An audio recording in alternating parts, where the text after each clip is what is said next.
ప్రభునందు నాకు అత్యంత ప్రియమైనటువంటి వాళ్ళారా, మన ప్రభువును రక్షకుడైనటువంటి యేసుక్రీస్తు వారి యొక్క శుభనామంలో మీ అందరికీ నా హృదయపూర్వకమైన శుభములు వందనములు తెలియజేస్తున్నాను. ఉదయకాల సమయంలో దేవుని వాక్యాన్ని ధ్యానం చేసుకుందాం. ఈరోజు వాక్య ధ్యానము కొరకు మనం తీసుకున్నటువంటి లేఖన భాగము యెషయా గ్రంథము 58వ అధ్యాయం 11వ వచనం చదువుకుందాం. యెహోవా నిన్ను నిత్యము నడిపించును, క్షామకాలమున ఆయనను తృప్తిపరిచిన ఎముకలను బలపరచును. నీవు నీరు కట్టిన తోటవలను ఎప్పుడు నువ్వు ఉబుకుచుండు నీటి ఓటవలను ఉండెదవు. ఆమె దేవుని నామమునకు మహిమ కలుగును గాక.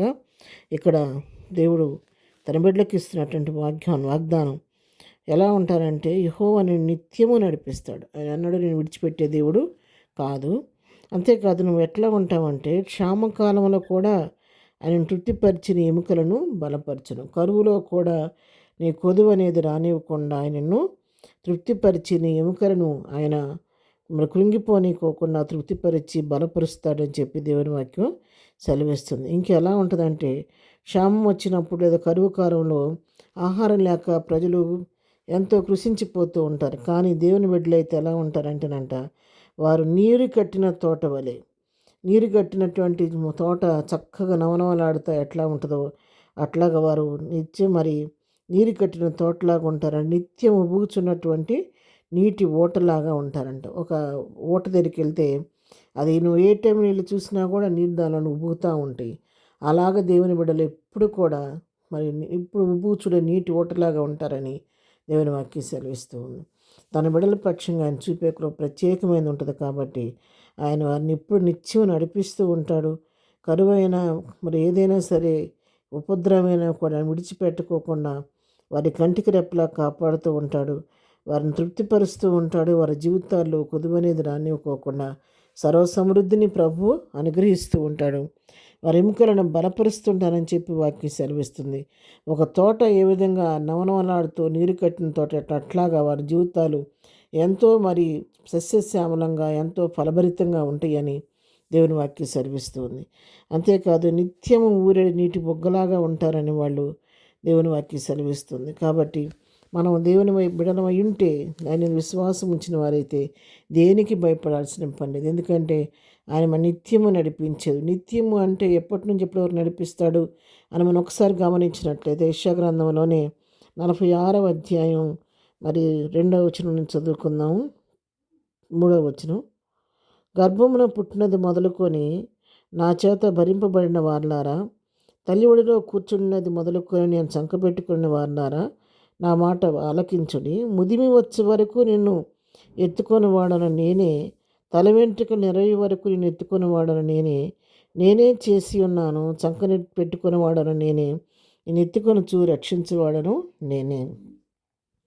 గర్భమున పుట్టినది మొదలు, తల్లి గర్భంలో పిండంగా ఏర్పడింది మొదలు ఆయన కన్ను మనల్ని చూస్తూనే ఉంటుంది.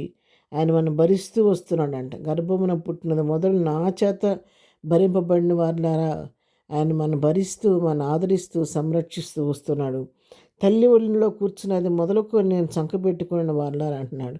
తల్లి తన ఒడిలో కూర్చోబెట్టుకొని చంటి బిడ్డను పాలిచ్చి పోషించినట్లుగా ఆ రోజు నుంచి కూడా ఆయన మనం చంకనెత్తుకొని బిడ్డల వలి ఆయన మనల్ని ఆదరిస్తూ నడిపిస్తూ వచ్చాడు. ఎంతవరకు ఈ విధంగా నడిపిస్తాడని మనం గమనిస్తే 4వ వచనంలోనే, ముదిమి వచ్చే వరకు నెత్తుకొని వాడను నేనేనంట. తల వెంట్రుకు నెరవి వరకు ఎత్తుకొని వాడను నేనే. ముదిమి వచ్చిన, వృద్ధాప్యం వచ్చిన, వెంట్రుకలు నరిసిపోయినా కూడా విడవని అంటున్నాడు.